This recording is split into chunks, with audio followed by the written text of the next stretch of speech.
Je veux pas faire mon misogyne, mais je trouve que généralement, dans les rôles de méchants, les meufs s'en sortent presque aussi bien que les hommes. Salut tout le monde, j'espère que vous allez bien. La communauté a choisi entre le top 10 sur les performances What the fuck de Nicolas Cage et un top 10 spécial femme méchante au cinéma. Eh bien vous avez tranché, visiblement vous voulez du sang. C'est le top 10 spécial femme méchante au cinéma qui a été retenu. Alors c'est parti, laissez-moi vous faire découvrir mon top 10 de femmes méchantes au cinéma. Bien entendu, ce sera le premier top. Il y en aura d'autres par la suite. Même si des femmes méchantes au cinéma, en réalité...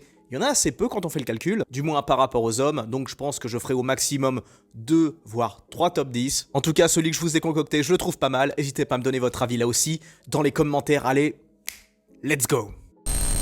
En numéro 10, je mets Amanda Walker, jouée par Viola Davis, la chef de Suicide Squad 1 et 2. Chacun a son avis sur la licence Suicide Squad, la plupart des gens détestent le premier, et à juste titre, j'ai envie de dire, le film est blindé de défauts, je l'accorde, mais pour autant, j'arrive pas à le considérer pour autant comme un mauvais film. Je trouve que le Suicide Squad de David Ayer a au moins le mérite d'avoir voulu tenter quelque chose, d'avoir voulu tenter une nouvelle approche. C'est un film qui a voulu proposer une esthétique propre, une mise en scène propre, une photographie très David Ayerienne. J'en parlerai volontiers dans un live avec les fans de l'univers DC Comics.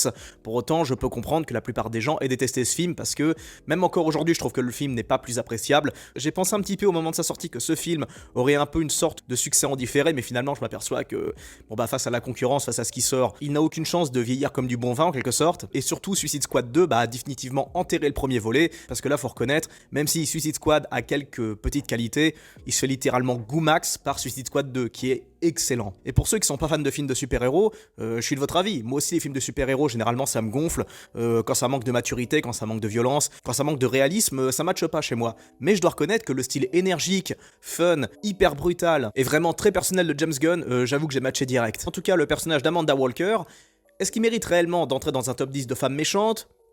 Oui et non, car Amanda Walker c'est un peu une sorte de Joseph Staline version femme et Renoir. En gros dans le film elle est juste sans pitié, mais alors sans pitié vénère envers les taulards qu'elle envoie crever au front pour l'émission. Elle est sans pitié avec les forces spéciales qu'elle doit envoyer en mode sacrifice, pareil dans l'émission. Et elle est également sans pitié avec son personnel qu'elle n'hésitera pas à buter si elle en reçoit l'ordre, ou pour préserver certains secrets d'État. Donc en soi on peut se dire, ouh, pas très commode la Walker. Mais de l'autre côté c'est une fervente patriote qui ira jusqu'au bout pour défendre les intérêts de la nation. Donc même si en soi elle est pas très tendre avec l'équipe qu'elle malmène, les prisonniers, les mecs de la Suicide Squad, les soldats qu'elle envoie au front et son personnel en général, elle fait ça pour l'intérêt national, elle fait ça pour que le pays puisse continuer à tourner, puisse continuer à avancer, et dans ce genre de cas de figure, forcément, il faut des gens qui soient capables de se salir les mains. Donc c'est pour ça qu'Amanda Walker, suivant certains points de vue, elle peut être considérée comme une méchante, et d'un autre point de vue, elle peut être considérée comme comme la gentille absolue en fait, celle qui accepte réellement de faire le sale boulot jusqu'au bout pour l'intérêt supérieur de la nation. Donc, à vous de choisir. En numéro 9, Muriel, jouée par Famke Janssen dans le film Hansel et Gretel, sorti en 2014.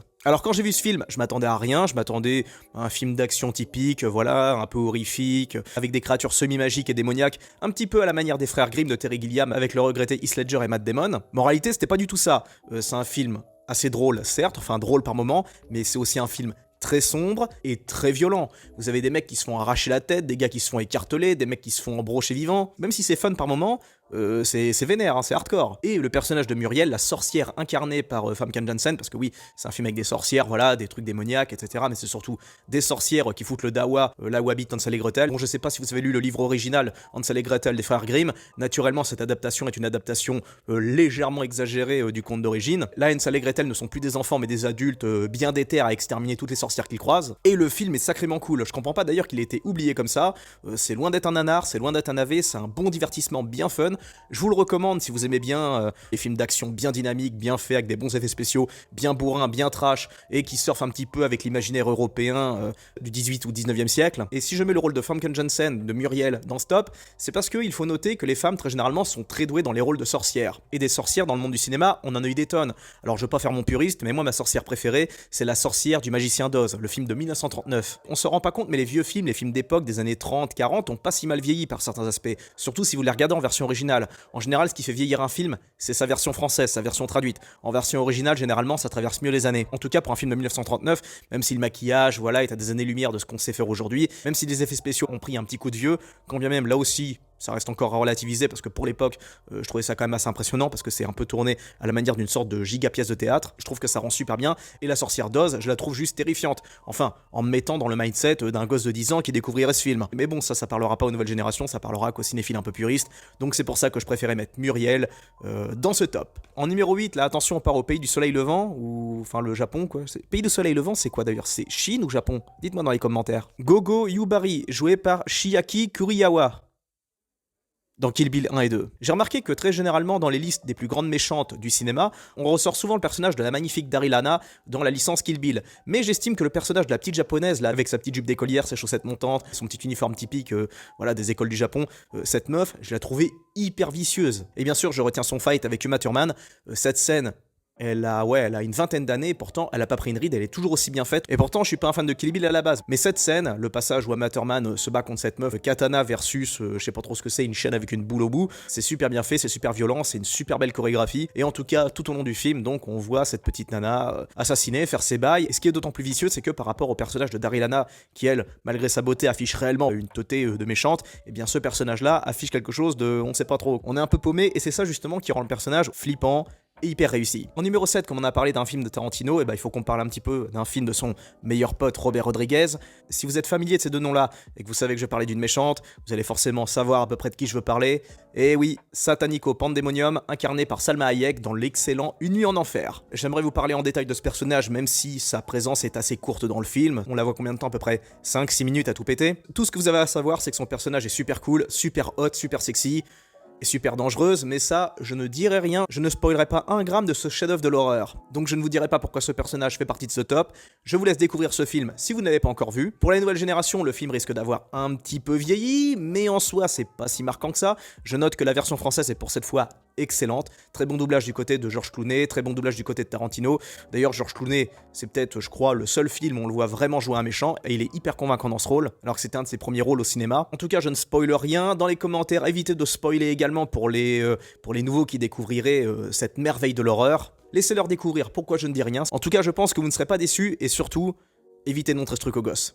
Voilà. En numéro 6, Esther, joué par Isabelle Fuhrman dans Esther. Ce film, je l'ai pas aimé. Je me souviens des affiches qui étaient placardées sur les bus, sur les abribus, dans les rues, etc. au moment de sa sortie en 2009. C'était le film d'horreur de l'époque, je crois qu'il a dû sortir en février, quelque chose comme ça, si je me trompe pas. Et tout le monde le vendait comme un gros film d'horreur, enfin la presse le vendait comme un film d'horreur hyper effrayant, hyper glauque, hyper trash, etc. C'est une fille un peu maléfique, on sait pas trop qui c'est, on sait pas trop ce qu'elle va faire. Voilà, on est censé avoir peur, bouh. Seulement en 2009, j'avais vu des films comme Rec, par exemple, et comme Mirror, même si je sais que pas tout le monde est d'accord sur le fait que ce film est effrayant. Mais ces deux films-là, c'est quand même d'un autre niveau par rapport à Esther qui est pas si effrayant que ça, quoi. Même si, attention, le film a des tas de qualités. La mise en scène à l'espagnol apporte ce côté baroque, ce côté ultra immersif, parce que je sais plus, j'ai plus le nom en tête du réalisateur qui a fait Esther, mais je sais qu'il est espagnol.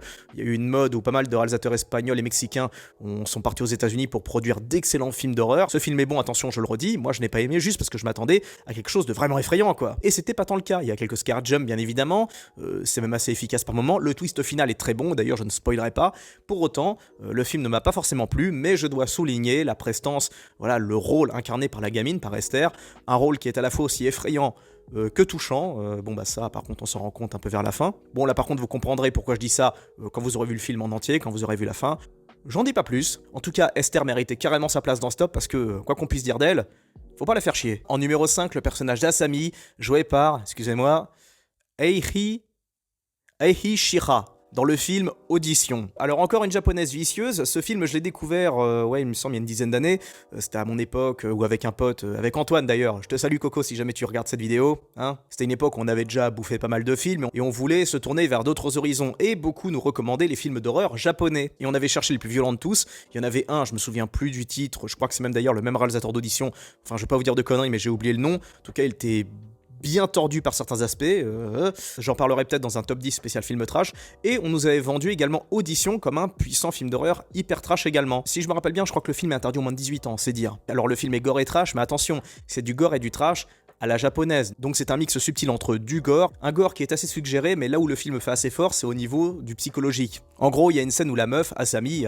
c'est une lycéenne, voilà, il y a son prof qui tombe en love, ils ont une petite romance tous les deux, la nana elle fait genre ah oui, pas de problème machin, et à un moment elle finit par le coincer, elle finit par lui injecter un truc pour qu'il soit partiellement paralysé, et pour je ne sais plus quelle raison, je sais plus si c'est pour une histoire de vengeance ou pour une histoire de sadisme pur, elle lui coupe ses membres petit à petit avec une chaîne. Elle commence par le pied, après ça arrive au niveau du genou, et si tout n'est pas montré directement, croyez-moi que vous allez regarder ailleurs. Enfin moi j'en pouvais plus perso. Pour le coup je m'attendais à un film vraiment trash, un peu à l'américaine, vous savez, avec des effets gore qui giclent de partout, etc. Alors que non, c'est une mise en scène à la japonaise, un peu plus subtile, et en fait vous êtes pas bien, vous êtes vraiment pas bien quoi. En tout cas la meuf qui joue Asami méritait carrément sa place dans ce top, parce qu'on la voit pas venir, on pense qu'elle est cool, puis une fois que vous êtes seul à seul avec elle, c'est finito pour vous. En numéro 4, Irina Voslov, jouée par Kate Winslet dans Triple Nine. Alors Triple Nine, je sais pas s'il existe film plus réactionnaire. En gros, dans ce film, les gentils, c'est les blancs, et les méchants, c'est les renois, c'est les mexicains, et c'est les juifs. Et Irina Voslov joue en quelque sorte le parrain de la mafia juive et russe dans la banlieue d'Atlanta aux États-Unis. Une mafia qui est supervisée en direct d'un goulag en Russie. Notez d'ailleurs que celle qui joue la sœur d'Irina Voslov